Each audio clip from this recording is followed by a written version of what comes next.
Today, I'd like to introduce the history of Tibetan clothing culture briefly. Tibetan clothing has a long and continuous history.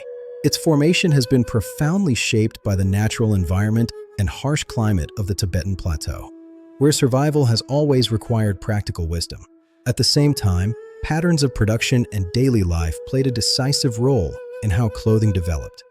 Over centuries, Tibetan dress became deeply intertwined with history and culture, reflecting collective experience, aesthetic awareness, and cultural taste.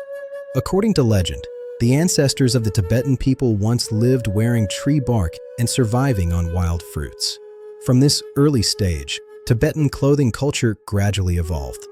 Another legend tells of a queen named Wanchu, who is said to have invented distinct clothing for men and women. Before her time, there was reportedly no clear distinction between male and female dress. Archaeological discoveries confirm the deep roots of Tibetan ornamentation.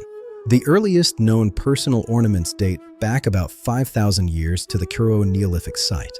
More than 50 items were found, including hairpins, pendants, rings, beads, and necklaces. Bracelets and shell decorations made from stone, jade, and bone were also discovered. Remarkably, the ways these ornaments were worn on the head, neck, chest, and hands closely resemble Tibetan practices today. By around the 1st century BCE, clothing worn by indigenous tribes already showed many features recognizable in modern Tibetan dress. These included wide waists, long sleeves, large lapels, right-side fastenings, belted robes, long skirts, and fur. In the 1970s, garments attributed to King Songtsen Gampo were discovered at Jokhang Temple, along with a pair of shoes belonging to a princess.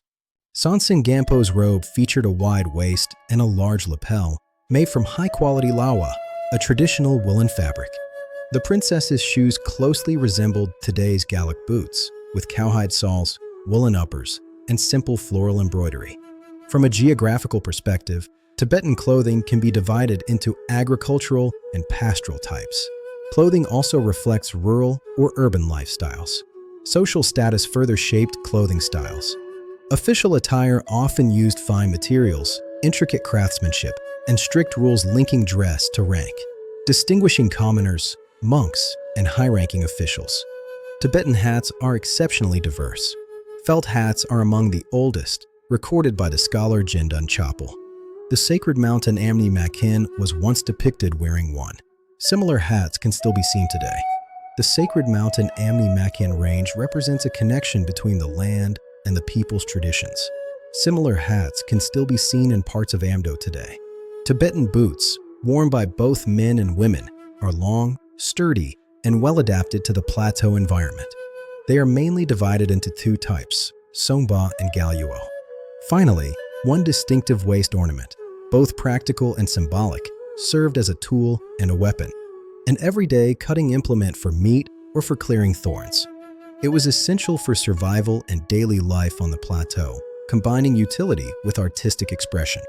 If you found this introduction helpful, please like, subscribe, leave a comment, and join us again next Wednesday. Thank you for watching, and we'll see you in the next exploration of Tibetan culture.